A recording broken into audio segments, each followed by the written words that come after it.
já jsem to máš šťastné, já nejsem žádný profesor ani žádný analytik, já jsem pouze student. Právě možná z toho důvodu tak plně nechápu, jak může být ve vašem plánu spalovat nebezpečné dioxidy, které hoří vlastně při vyšší teplotě, než je schopná vaše spalovna vyprodukovat. Já nevím, já mám teda za 4 matiky,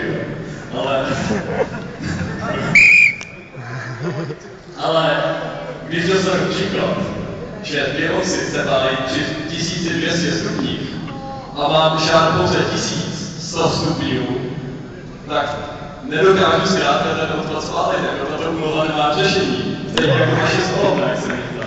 Jo! Teď dobré!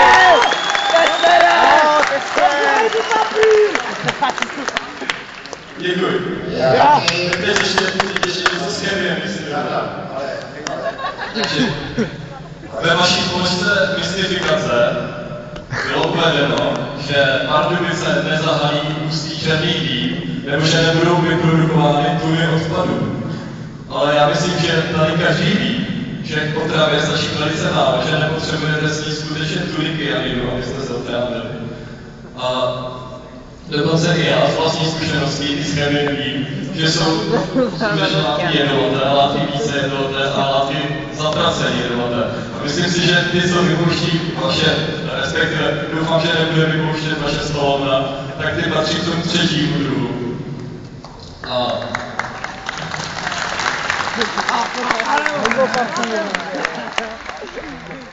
těchto látek opravdu stačí několik miligramů, jsou vysoce karcinogenní a mohou ohrozit životy jen při spolupracování.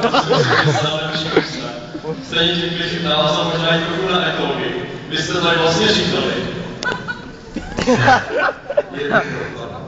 že je důležité chránit přírodu celou, ne? To znamená, že když nespálené odpady se uloží někde v podzemí, tak z toho podzemí se podle vás údajně dostanou do vody a z vody zase do ovzduší. Já s vámi v tomto plně souhlasím. Já si myslím, že opravdu to má velikou návaznost. To znamená, že když se spálí nebezpečné karcinogenní látky, které se dostanou do ovzduší, tak to ovzduší se následně dostanou do vody a z té vody se dostanou do půdy a stejně máme všude. Takže já stále to řešení pořád nevidím.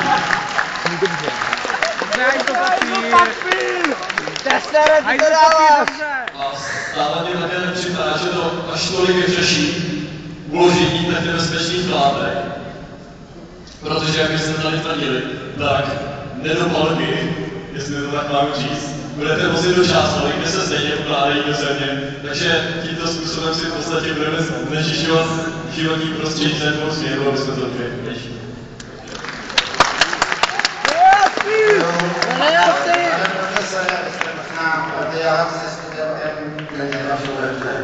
Já jsem teda těm otázkám tak moc pochopil ty otázky, ale je to bude teď blbě jak poleno. Je blbě jak půlka na saně. Oni se nás říká předtím tyto odpovědi, 750 stupňů jsou nestabilní a ta teplota je 11 stupňů Celsia, v této úrovni jsou v podstatě rezurovány a nejsou tady ta normální 0,1 nanogramů. Tak to řekni, vole, jdu. Nanogram je 10 na minus 9. Samozřejmě, taky jako student vím, že je ten nanogram. Neboj se, no do prdele. Jemu to řekni. To ani je velice líto. Jo, verme dobře. Nech do něj.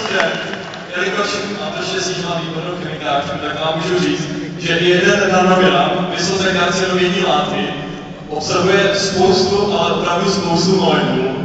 A pokud se tyto molekuly rozpílí do vzduchu, tak každá z nich může způsobit takový. Já vím, že se to možná smějete, ale...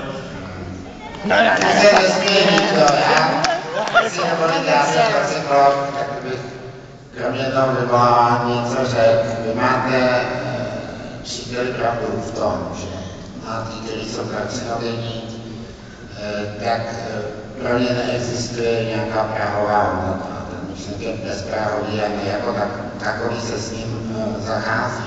Takže striktně za to jedna molekula, ano, může způsobit rakovinu. To je jedna věc. Druhou věc, kterou jsem chtěl poznamenat, V 16. století žil muž, který měl složitý jméno, ale pak jsem to říkal Paracelsus. A ten první upozornil na skutečnost, které si musíme být vědomi do dneška. Každá látka je jed. Záleží na tom samozřejmě, jak silná a v jakém množství, že? To si hlavně používá poněkud jiná jako slova, to, co máte bez pochyby na mysli. Já tím mám na mysli, že podstatné je, kolik té látky konzumujeme. Nemyslím tím potravu, ale prostě kolik se jí do nás dostane. Na kuchyňskou sůl můžete stejně dobře, jako na kyanid. Akorát, že ty soli budete muset do sebe dostat podstatně víc. Samozřejmě, to je úplně přesně to, co jsem se tady snažil říct, o čem tady celou dobu mluví. Proto se pokouším vám říct. Ano, děkuji. Protože podle našich odborníků látky, které budete vypouštět, i když ve velice malých množstvích, jsou vysoce karcinogenní. A proto bych je připodobnil spíše k tomu kyanidu, než ke kuchyňské soli. I když možná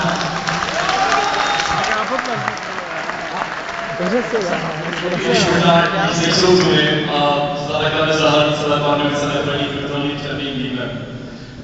No a na závěr ještě takovou biologickou poznámku. Pan doktor teda říkal tady, že rakovina ještě není jako zdaleka úplně nejhorší smrt a že to zdaleka není tak bolestivé.